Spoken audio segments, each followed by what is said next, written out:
What's going on, everybody? It's your boy PTK Blam back in the building with another video, man. Pumping them out this week.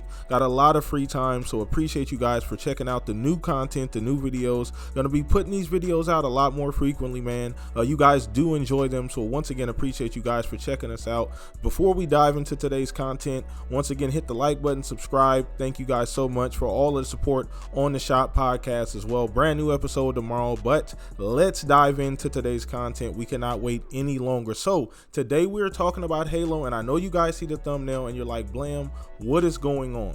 Okay, so essentially what I wanted to talk about was why I think Halo Infinite will dominate first-person shooters this holiday, and there's a couple specific reasons why I feel that way, and I wholeheartedly believe that. So I'm gonna go down the list here, and you guys let me know down in the comment section what you guys think about my analysis, where we're at, where you guys are at. Obviously, a lot of this may be based on just assumptions. Now, for some clarity here, I am a Halo stan, so if you guys get the angle that's coming from, I guess we'll dock myself a couple points because I am a Halo stan, but minus being a Master Chief Halo stan, I just want to give a quick objective opinion on just where I think the big three are at and why I think Halo is going to be definitively the best first-person shooter out of the big three. So let's go ahead and just go ahead and start here quickly. But so the first reason I'm thinking, and I was sitting down going over this. The first reason would being the free-to-play aspect, right?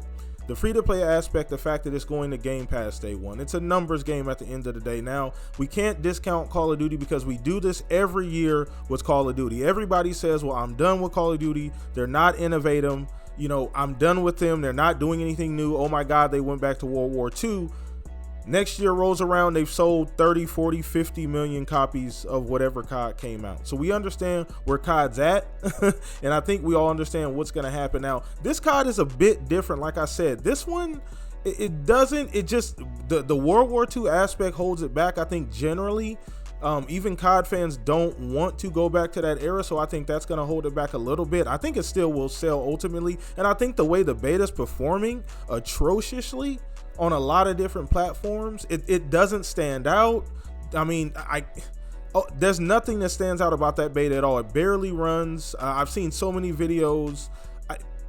Like I said, I've watched it, I've played it. It's not a great beta. And if I'm comparing it to the flight test, obviously, and for some clarity here, I haven't played the Battlefield 42 beta as well. I haven't played that. I know they just announced recently that they're opening up some dates, so I will take part when those dates are available. So I'll give a better analysis on Battlefield.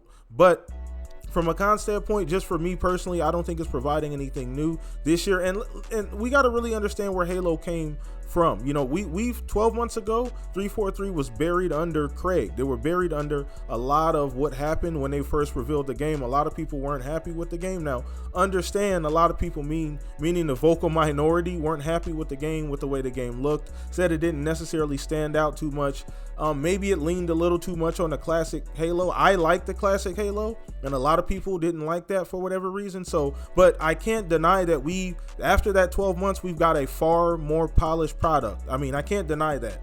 My eyeballs tell me the same thing everybody else's does. The game looks and probably plays and is in far better condition than what it was before 12 months ago. So I don't think that's even a discussion at this point, you know, especially based on the flight test. So that's the biggest reason. Once again, free to play, being able to allow everybody to play is huge. That's huge. Free to play is a huge thing. That completely knocks down all of the financial walls that get in the way. And Halo being free to play is something brand new for the franchise.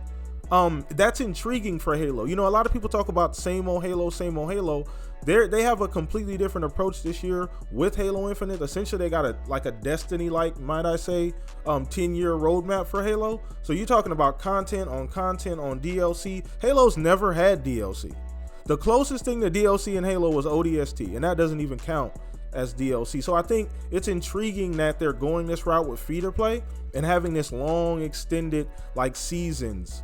That's going to be kind of crazy to see what they add. Obviously, Forge is coming. Some of the other things are coming. So I think the big intrigue with free to play, people are going to be, because that wall's not there, that's going to allow people that are unfamiliar with Halo to get in. And they're making it super cool with the multiplayer having like a practice mode, a training facility.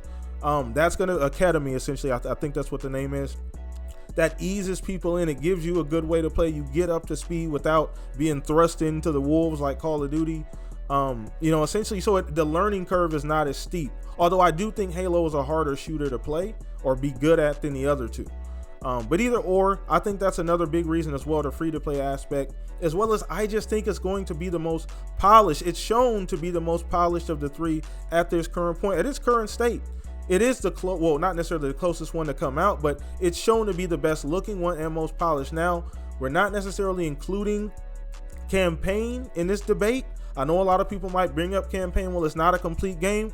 Well, Battlefield doesn't have a campaign, and Call of Duty, even if it did have a campaign, it would be a shell of itself. People aren't buying Call of Duty for campaign anymore. So I think we all understand that. I wouldn't really argue against that, to be honest with you. So I wouldn't even include campaign in this argument, but just from a multiplayer standpoint, I think those three things that's why it's gonna attract the most attention and make the biggest splash this holiday. Now, I'm not gonna throw it out any crazy numbers, people talking about millions and millions, but I do think that it's going to. I don't know that 343 is ready for what's going to happen if they're able to pull this off. If what I think happens is going to happen, I don't think 343 is going to be ready.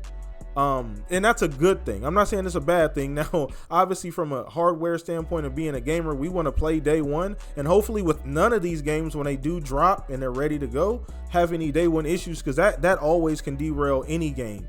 Having those day one issues, getting on servers, being able to actually play, that's going to be the biggest factor. And I think that Halo's kind of been put in the best position, due to Azure. Due to Azure and the stability of having the backbone being Microsoft's Azure network, I think that puts them in a big advantage over the other two as well, as far as capability is being able to scale up, for the amount of people that are going to be able to play, so I just think that it has a lot of advantages over the other two. Do I think that the other two are going to be bad games? No, because I do want to play the other two when they do drop, in full. And I'm definitely ready to play this beta for Battlefield for sure when it is available. But I honestly think Halo will definitively be the best place to play shooter this holiday. So once again, you guys let me know down in the comment section, man. Appreciate the support that you guys have recently on the channel. We've been growing. So if you guys like what I'm talking about, like what we're doing on the Shop Podcast, subscribe to the show. Thank you for the support. Appreciate you guys. Peace out.